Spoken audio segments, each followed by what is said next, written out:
some of the latest news and updates once again from in and around the city. We have this report from the Olongapo City Information Center. Isang malaking hakbang tungo sa mas makabago at mas mahusay na edukasyon para sa mga kabataang Olongapeño. Pinangunahan ni Mayor Attorney Roland Paulino Jr. ang blessing at ribbon cutting ceremony ng Next Gen Smart Classroom na ginanap sa Olongapo Civic Center. Katuwang ang Department of Education, Olongapo City Schools Division Office. Patunay ito ng patuloy na pagsuporta ng lokal na pamahalaan sa mas innovative, interactive at future-ready learning environment para sa mga estudyante. The Next Gen Smart Classroom. Alright?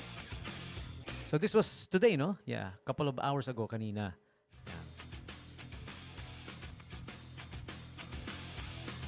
And also we have this report from our friends at Ang Pahayagan. Okay, they gave me this, piece of report.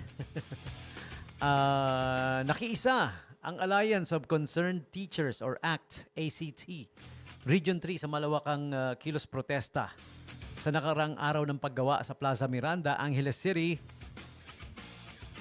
Kasama ang mga manggagawa, guro, kawani ng gobyerno at iba pang sektor upang igiit ang makatarungang sahod at disenteng pamumuhay. Sa pahayag kalatas ng ACT Region 3, binigyang diin nila ang umano'y patuloy na pagtaas ng presyo ng mga pangunahing bilihin at serbisyo tulad ng pamasahe, langis at kuryente habang nananatiling mababa ang sahod ng mga manggagawa at empleyado sa gobyerno. Matagal na nilang panawagan ang kanilang samahan para sa makabuluhang dagdag sahod.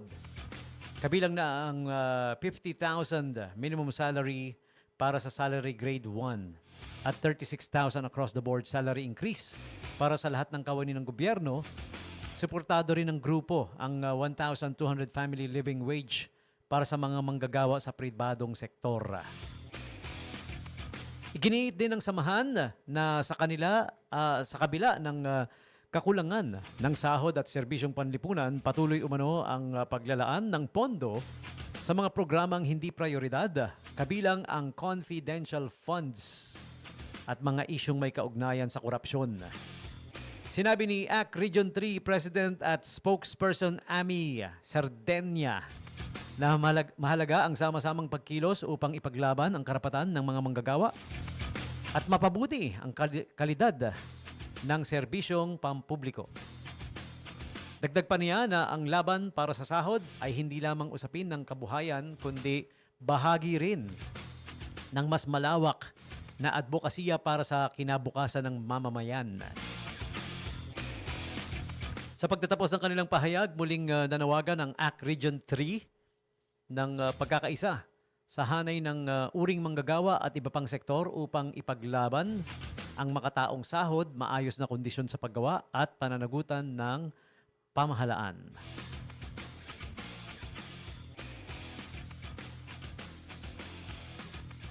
We have this report from our friends at Ang Pahayagan. All right. And Flores de Mayo will be happening. We have this piece of info this time from Olongapo Tourism. All right. Register now and be part of Flores de Mayo 2026. Deadline for the registration is on May 5, 2026 only.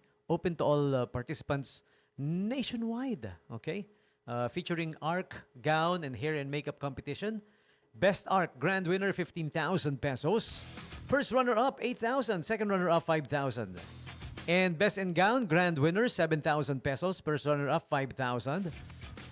First runner-up rather. Okay, second runner-up is 2,000 pesos. Plus best hair and makeup, grand winner, 2,000 pesos. And the Grand Santa Cruzan will be happening May 7, 2026. All right. At 5 p.m. at SM City, Olongapo Central. Assembly time is 3 p.m. at Rizal Triangle. And then the program will be happening.